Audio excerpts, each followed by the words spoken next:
नमस्कार मित्रांनो, मी डॉक्टर तुषार Mahapankar, ENT surgeon. आपल्या शरीरामध्ये दोनच प्रकारे एक इन्फेक्शन प्रवेश करू शकतं, बॅक्टेरिया, व्हायरसेस वगैरे वगैरे. एक म्हणजे नाकावाटे, म्हणजे आपण जी हवा नाकावाटे घेतो तर त्या वाटे, आणि एक म्हणजे अन्नावाटे. बस हे दोनच नॅचरल वे आत इन्फेक्शन जायचे. तर बाकीचे जे आहेत वेज ते म्हणजे कसं खरचटलं, कुठे कुठे कापलं गेलं तर तिकडनं इन्फेक्शन झालं, ते वेगळं. हां, ते मी पकडत नाही आहे, म्हणजे नॅचरली नाकावाटे आणि तोंडावाटे. तर आता हे जे इन्फेक्शन आत जातं तर ते रोखण्यासाठी आपल्या नाकाच्या मागच्या द्वाराला आणि इथे का घशाच्या द्वाराला एक प्रकारचे द्वारपाल म्हणून असतात. आणि मग ते द्वारपाल म्हणजे टॉन्सिल्स आणि ॲडिनॉइड्स. आता मी तुम्हाला सांगतो की द्वारपाल म्हणजे काय, टॉन्सिल आणि ॲडिनॉइड्स म्हणजे काय. आता हे कसं असतं की कारण आपण जेव्हा तोंड उघडतो, आपण जेव्हा आ करतो, तुम्हाला मी दाखवतो, तेव्हा इकडे हे बघा, हे आपण तोंड उघडलं, ही पडजीभ आहे, ही जीभ आहे. इथे बघा हे दोन दिसत आहेत ना गोळे लहानचे, तर त्यांना आपण टॉन्सिल्स म्हणतो. हे दोन टॉन्सिल्स. तसे एक टॉन्सिल ते नाकाच्या मागच्या बाजूला असतात. ही जी पडजीभ आहे ना, त्याच्या आपण मागे जर हात घातला इथून मागे, तर तो नाकाच्या मागे एक प्रकारचं टॉन्सिल कसेच असतात, मोठे असतात ते. आणि एक प्रकारचे टॉन्सिल ते इथे जिभेच्या आतमध्ये, म्हणजे आपण जीभ असे आत जातो तेव्हा तिकडे दोन असतात का, ते दोन टॉन्सिल का जिभेच्या मांसामध्ये असतात. आलं लक्षात. म्हणजे हे टॉन्सिल नाकाच्या मागचे आणि इथे जिभेच्या मागचे. मी तुम्हाला दाखवतो नाकाच्या मागचे टॉन्सिल पण ते कसे असतात ते. हे बघा, हा एक माझ्याकडे डायग्रॅम आहे. हे नाक आहे, हे इथे टॉन्सिल्स आहेत बघा, इथे इथे हे दिसत आहेत तुम्हाला. इथे बघा, हे हा एरिया टॉन्सिलचा एरिया आहे. आलं लक्षात. इथून त्या नाकातून आपण हे घेतो ना, तर इथे त्या ग्रंथी असतात. आणि आपल्या तोंडातल्या ज्या ग्रंथी टॉन्सिल त्या तुम्हाला मी दाखवल्या त्या इकडे असतात, इकडे. आलं लक्षात. ह्या दोन, एक इकडे एक इकडे, आणि थर्ड असते इथे का जिभेच्या मांसामध्ये. तर अशी ही टॉन्सिलचं वलय असतं आतमध्ये. म्हणजे नाकाच्या मागे दोन टॉन्सिल आणि इथे जिभेच्या मागे, म्हणजे असं एक वलयाकृती असतं. त्याला आपण वॉल्डेस रिंग असं म्हणतो. या ज्या असतात तर त्याच्यामध्ये लिम्फोसाईट नावाच्या सेल्स असतात. लिम्फोसाईट नावाच्या सेल ज्या असतात त्या आपल्या पांढऱ्या पेशीचा एक प्रकार आहे. आपल्या रक्तामध्ये ज्या पेशी असतात पांढऱ्या पेशी, तर हा तर त्यांचा एक प्रकार म्हणजे लिम्फोसाईट्स, ते त्याच्यामध्ये असतात. आता काय होतं की हे जे टॉन्सिल्स असतात आपल्या घशातले टॉन्सिल, जे मी तुम्हाला जे दाखवले, त्याच्यावरती बारीक बारीक छिद्र असतात किंवा किंबहुना बारीक बारीक अशा फटी असतात. जेव्हा आपण अन्न खातो तेव्हा त्या अन्नातले बॅक्टेरिया ते त्या फटीमार्फत आतमध्ये प्रवेश करतात टॉन्सिलमध्ये. तसंच आपण ॲडिनॉइड जे असतात, त्या ॲडिनॉइडला अशा फटी नसतात, परंतु आपण जी हवा नाकातनं घेतो तर ती हवा ॲडिनॉइड्सवरून जाते की नाही, तर ती हवा तिकडनं जाताना ॲडिनॉइड्स आतले जे काही जंतू असतात, बॅक्टेरिया किंवा व्हायरसेस, ते तिकडनं आतमध्ये खेचून घेतात. आलं लक्षात. आता कसं असतं की या टॉन्सिल्समध्ये आणि ॲडिनॉइड्समध्ये ते ॲक्च्युली लिम्फॉइड टिश्यू आहे. त्याच्यामध्ये एक प्रकारचे लिम्फोसाईट असतात. आणि मग त्या लिम्फोसाईट म्हणजे कशा महत्त्वाच्या असतात की दोन प्रकारचे लिम्फोसाईट असतात. एक म्हणजे बी लिम्फोसाईट आणि एक म्हणजे टी लिम्फोसाईट्स.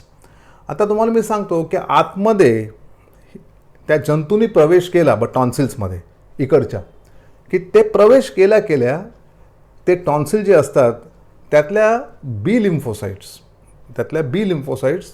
त्या जंतूच्या विरुद्ध एक प्रकारचं केमिकल तयार करतात. त्यांना आपण अँटीबॉडी असं म्हणतो. ते अँटीबॉडी त्या जंतूंना मारून टाकतो, ते एक. आणि नंतर टी सेल जे असतात, टी सेल उरलेले जे असतात जंतू त्याच्यावरती तुटून पडतात आणि मग ते त्यांना मारून टाकतात. आलं लक्षात. त्यामुळे काय असतं, एक तर ते जंतू मरतात आणि त्यावर त्या जंतू रोखण्यासाठी जंतूंच्या विरुद्ध जंतूंना मारण्यासाठी एक प्रकारचं केमिकल जे बनवतं हे टॉन्सिल, त्याला अँटीबॉडी म्हणतात. आणि ते अँटीबॉडी मित्रांनो आपल्या शरीरामध्ये कायम राहतं, कायम स्वरूपी. हे लक्षात ठेवा, अतिशय महत्त्वाचा मुद्दा आहे हा. जेणेकरून त्या टाईपचे जंतू आपल्या शरीरामध्ये परत गेले, कुठूनही प्रवेश केला तरीसुद्धा आपल्या शरीरामध्ये ते अँटीबॉडी ते असतं आणि ते त्यांना मारून टाकायला पुरेसं असतं. ह्याला आपण नॅचरल इम्युनिटी म्हणतो, किंवा आपण त्याला मराठीमध्ये रोगप्रतिकारक शक्ती असं म्हणतो. आता कसं असतं की ही रोगप्रतिकारक शक्ती जी असते कधी लहान मुलांमध्ये विकसित नसते ना, त्यामुळे लहान मुलांमध्ये जनरली टॉन्सिल्स आणि त्या नाकाच्या मागच्या ग्रंथीमध्ये ॲडिनॉइड्स, ह्याला आपण नेझल टॉन्सिल म्हणतो, ते ॲक्च्युली मोठे असतात. कळलं तुम्हाला. आणि ते फक्त 5 ते 6 वर्षापर्यंत ह्यांचं कार्य खूप जास्त असतं त्याच्यामध्ये लहान मुलांमध्ये. आणि 5-6 वर्षानंतर जेव्हा मूल मोठं होतं तेव्हा तेव्हा त्यांच्या शरीरातले इतर जी असते आपली इम्युन सिस्टीम म्हणजे बोन मॅरो किंवा स्प्लीन ते सगळं मजबूत व्हायला लागतं आणि मग त्यावरती आपल्या शरीराची एक इम्युन सिस्टीम म्हणजे का मोठ्या मुलांमध्ये टॉन्सिलवरती डिपेंड होत नाही, कारण का टॉन्सिलवरती डिपेंड राहत नाही. आलं लक्षात? तर म्हणून आपल्या ॲडिनॉइड जे ग्रंथी आहेत त्या ॲडिनॉइडच्या ग्रंथी साधारणतः 10 ते 12 वर्षानंतर हळूहळू त्याचा विस्तार तो कमी व्हायला लागतो आणि तो एकदा तो कमी झाला की त्यानंतर वयाच्या 14व्या वर्षी का ते आपल्या शरीरातनं बहुतांशीपणे पूर्ण गायब होतात. कळलं तुम्हाला? ते एक लक्षात ठेवा. त्यामुळे ॲडिनॉइडचं ऑपरेशन करतो कोणी करायला सांगितलं की बाबा रे त्या 13 वर्षाचं ॲडिनॉइड तर नाही. आता काय असं की 13व्या वर्षी ॲडिनॉइडचा जे विस्तार आहे तो ॲक्च्युली हळूहळू कमीच झाला आहे. आणखी एक 6 महिन्यामध्ये काय ते निघूनच जाणार आहे. तो एक अतिशय महत्त्वाचा मुद्दा आहे.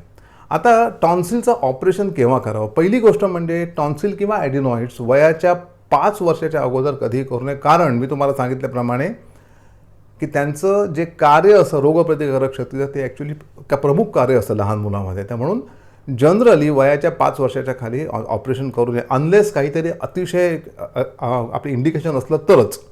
आता बघा आपण टॉन्सिलेक्टॉमी किंवा आपण काय जे टॉन्सिल्स काढतो म्हणजे हे टॉन्सिल ते केव्हा काढायचे असतात? पहिलं म्हणजे जर समजा आपल्या एखाद्याला ॲक्यूट अटॅक जे येतात टॉन्सिलचे म्हणजे आपल्याला दोन्ही टॉन्सिल्समध्ये आपल्याला पस दिसतो, वरती असे पसचे डॉट डॉट दिसतात आणि आपल्याला भयंकर दुखतं. असे अटॅक जर समजा वर्षाकाठी 6 ते 7 वेळा येत असतील, असं 1-2 वर्ष झालं तर मात्र आपल्याला ते टॉन्सिल काढून टाकावे लागतं. ह्याचं कारण हे जे जंतू आतमध्ये जाऊन त्या टॉन्सिलमध्ये घर करतात आणि मग ते त्या टॉन्सिलची रोगप्रतिकारक शक्ती नाहीशी केलेली असते. त्यामुळे त्या परिस्थितीमध्ये आपल्याला टॉन्सिल्स काढलेले बरे. त्याच्यानंतर जर समजा गिळायला त्रास होतो, कधी कधी लहान मुलांमध्ये टॉन्सिल इतके मोठे असतात की इन्फेक्टेड नसतात, परंतु त्याचे साईज इतकी मोठी असते की ते पूर्ण असं एकमेकांना चिकटलेलं असतं. त्याला आपण किसिंग टॉन्सिल्स असं म्हणतो. त्यामुळे त्या मुलांना गिळायला त्रास होतो किंवा ॲक्च्युली श्वास घ्यायला त्रास होतो. झोपल्यानंतर ते सगळं का ते टॉन्सिलचे गोळे मागच्या बाजूला पडतात. त्या केसमध्ये मात्र आपल्याला टॉन्सिल काढण्याची गरज असते. मोठ्या माणसामध्ये जनरली टॉन्सिलच्या आतमध्ये पस होऊन टॉन्सिल खूप सुचतो कधी कधी, त्यातनं पस होतो आणि तो पस ॲक्च्युली अक्षरशः आतमध्ये एक प्रकारचा लोकल ॲनेस्थेशिया देऊन स्प्रे मारून कट करून काढायला लागतो. आपण त्याला पेरिटॉन्सिलायटिस असं म्हणतो. It's a very painful condition. त्या केसमध्ये सुद्धा जर समजा असं झालं 1-2 वेळा तर मात्र आपल्याला टॉन्सिल काढायची गरज लागते. ते एक गोष्ट. आता कसं असतं की जेव्हा टॉन्सिल्स मोठे असतात, खूप मोठे चिकटले, तेव्हा एक प्रश्न आम्ही नेहमी विचारतो आईवडिलांना की बाबा मुलाच्या खायचं स्पीड किती कमी आहे? ते म्हणतात हो खूपच कमी आहे, 3-4 पंक्ती उठल्या तर तो केव्हा हळूहळू खाऊन संपवतो. That means he is a slow hitter, बघा आज जात नाही ना म्हणून. आता ॲडिनॉइड्स आता कसं असतं, मी तुम्हाला मगाशी हे दाखवलं तेव्हा हे जे ॲडिनॉइड असतात हे हे हे काय ही ग्रंथी इकडची बघा ही दिसते ना इकडे, तर त्या ॲडिनॉइड ग्रंथीचा विस्तार ही बघा ही तर त्या ॲडिनॉइड ग्रंथीचा विस्तार जर वाढला, हा असा मोठा झाला, हा टॉन्सिलप्रमाणेच, तर मात्र ते नाकातनं जाणारा जो श्वास इथे अडतो आणि मग त्यामुळे सुद्धा मुलांना नाकात ऑब्स्ट्रक्शन होतं. ते एक. या ग्रंथीच्या अगदी बाजूला हे जे दिसते ना ब्लॅक कलरचं बघा, मी हे केलेलं आहे पॉईंट केलेलं आहे, तर ती ॲक्च्युली नलिका आहे, ती तिकडनं कानामध्ये उघडते, बा त्या साईडच्या कानामध्ये उघडते. असे काय म्हणजे 2 नलिका असतात, एक डाव्या बाजूला एक उजव्या बाजूला. तर ती नलिका जर समजा ह्याच्या ॲडिनॉइडच्या विस्ताराने व्यापली गेली तर मात्र ते इन्फेक्शन तिथे आत जातं आणि सारखं मुलाच्या कानाच्या पडद्यामागे पाणी साठायची शक्यता असते. त्या केसमध्ये मात्र आपण आपल्या ॲडिनॉइडचं ऑपरेशन करणं बरं. आता एक गोष्ट आहे की हल्ली प्रभावी आपल्या अँटीबायोटिक उपलब्ध असल्याकारणाने प्रमाण खूपच कमी आहे हल्ली टॉन्सिलचं आणि ह्याचं ॲडिनॉइडचं ऑपरेशन करायचं. त्याच्यामुळे अशी खास अशी गरज आपल्याला लागत नाही. दुसरी महत्त्वाची गोष्ट म्हणजे मी बघाशी सांगितल्याप्रमाणे ॲडिनॉइड्स जर समजा एखाद्या लहान मुलाचा आपण स्कॅन केला, एक्सरे काढला, बघा ॲडिनॉइड आपल्याला असे दिसणार नाही तोंडातनं, कारण ते नाकाच्या मागे असतात ना, इकडनं आपल्याला त्या पडजिभेच्या बॅकसाईडला जावं लागतं. त्यामुळे आम्ही एका स्कोपने बघू शकतो किंवा एक प्रकारच्या स्कॅनने स्कॅन काढला लहान मुलामध्ये 4 वर्षाचा आहे 5 वर्षाचा आहे, त्याच्यात ॲडिनॉइड दिसणारच, दॅट्स नॉर्मल. पण एक अतिशय महत्त्वाचा पॉईंट म्हणजे जर लहान मुलांमध्ये हे ॲडिनॉइड एवढे मोठे नसतील, का जनरली एवढे मोठे असतात, ही जी टाळू आहे आणि हे जे ॲडिनॉइड त्यांच्यामध्ये गॅप असते की ती गॅप जर इनफ असेल हवा जायला तर मात्र ऑपरेशन करायची अजिबात गरज नसते. आलं लक्षात?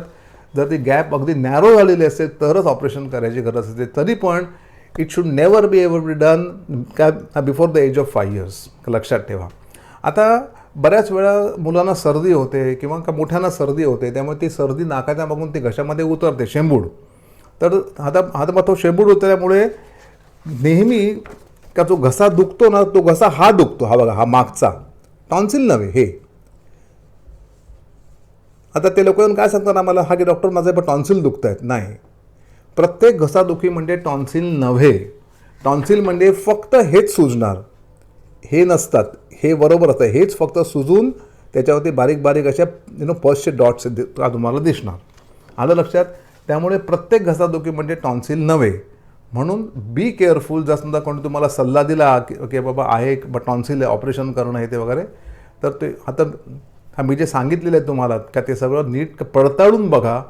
हवं तर आणखी 1-2 ओपिनियन घ्या आणि नंतरच काय त्या ह्याला हात लावा. टॉन्सिल आणि ॲडिनॉइड हे ॲक्च्युली नॅचरल आपले द्वारपाल आहेत. As far as possible they should not be removed. आलं लक्षात? चलो, धन्यवाद, थँक्यू.